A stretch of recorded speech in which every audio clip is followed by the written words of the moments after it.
Les décodeurs RTBF sur la première.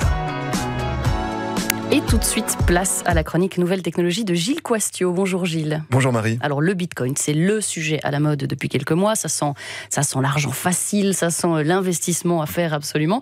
Et comme souvent, dans tout ce qui brille un peu trop fort, eh bien, il y a une face sombre, celle des arnaques.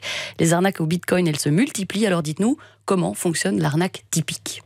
Alors l'arnaque typique, c'est sur Internet. On va être contacté par exemple via les réseaux sociaux, notamment via Facebook. Si jamais on like une publication concernant les crypto-monnaies, on va commencer à être assailli un petit peu de demandes via des officines un petit peu douteuses qui vont vous appeler sur votre portable et commencer à vous proposer des placements à des rendements mirobolants. Alors j'ai fait l'exercice, j'ai appelé une de ces plateformes et directement la personne que j'ai eue au téléphone qui s'appelait soi-disant Steven Wilson So American, c'était plutôt Grande-Bretagne sur ce coup-là. Et donc il a commencé directement en me disant que d'après ses top analystes d'ici fin 2019, le Bitcoin atteindrait les $50 000. Donc en gros, ce qu'il me proposait, c'était de faire fructifier mes rendements, de les faire quintupler, si vous voulez, en un an et demi.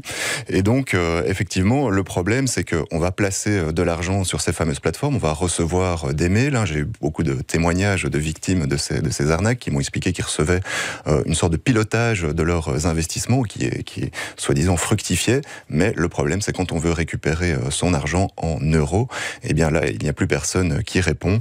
Et d'ailleurs la FSMA, le gendarme financier belge, vient de dresser une liste de 20 sites qui sont potentiellement frauduleux liés à ces fameuses crypto-monnaies. Alors 20 sites, c'est pas beaucoup, parce que j'ai constaté sur un forum spécialisé en France qu'il y avait plus de 200 sites là par contre qui étaient référencés.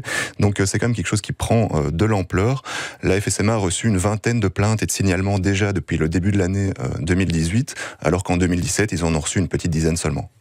Et est-ce que les pros se font avoir aussi ?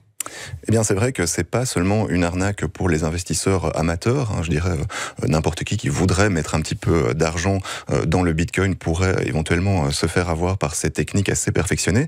Mais il faut savoir que des traders que j'ai contactés, donc des gens qui sont dans le Bitcoin déjà depuis quelques années, qui sont quand même assez aguerris à toutes ces techniques, se font aussi avoir. Pourquoi ? Parce que c'est parfois des pirates informatiques qui prennent possession de vos bitcoins. J'ai eu un témoignage notamment d'un de ces traders. Il m'a expliqué que il s'était inscrit sur une plateforme qui lui semblait être légitime, être correcte, mais c'est pas la plateforme même qui lui a volé ses bitcoins sur ce coup-là, c'est plutôt des pirates qui se sont fait passer pour cette fameuse plateforme et qui ont en fait introduit un virus informatique dans son ordinateur qui a pris possession finalement de son clavier. Ils ont pu du coup découvrir l'ensemble de ses mots de passe et en une fraction de seconde, ces bitcoins avait disparu. C'est quelque chose qui arrive assez régulièrement dans ce monde non régulé du Bitcoin. Oui, c'est ça. Et du coup, il est un peu difficile de distinguer le vrai du faux là-dedans. Tout à fait. Alors on voit apparaître des projets qui semblent fabuleux, évidemment sur papier, sur Internet, notamment tout ce qui concerne les ICO. Alors une ICO, c'est une Initial Coin Offering. C'est une levée de fonds, si vous voulez, en monnaie virtuelle pour financer une start-up qui est liée aux crypto-monnaies ou à la blockchain.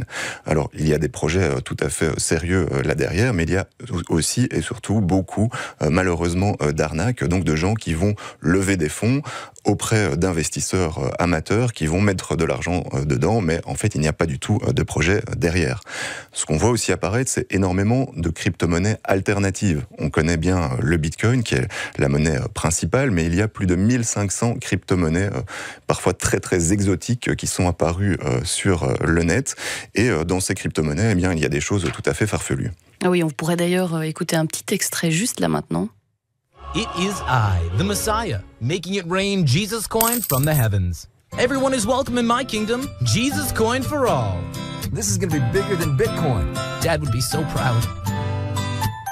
Jesus Coin from Heaven. Le Jesus Coin, tout à fait. Donc, venu tout droit du ciel, du paradis. Expliquez-nous un petit peu. C'est miraculeux, on pourrait le dire. Donc là, ce Jesus Coin, c'est une de ces monnaies exotiques dont je vous parlais. Donc qu'est-ce qu'il propose ? Il propose de décentraliser Jésus sur la blockchain. Donc, évidemment, tout simplement. Voilà. Je ne sais pas si ça va séduire beaucoup d'investisseurs, mais en tout cas, c'est un projet dans lequel on peut réellement investir. Donc ça ressemble évidemment à un gag comme ça vu de l'extérieur, mais il faut savoir qu'il y a quand même une vraie équipe derrière qui a mis ce site internet en ligne et cette possibilité d'investir dans le Jesus Coin sur les plateformes d'échange de crypto-devises. On peut acheter du Jesus Coin et il y a donc des gens qui vont se faire de l'argent grâce à cette fameuse monnaie alternative qui n'est évidemment basée sur pas grand-chose. Bref, le Bitcoin, cette grande jungle dans laquelle il vaut mieux se balader avec un guide. C'est encore un petit peu le Far West aujourd'hui. Exactement. Merci beaucoup Gilles Coisset.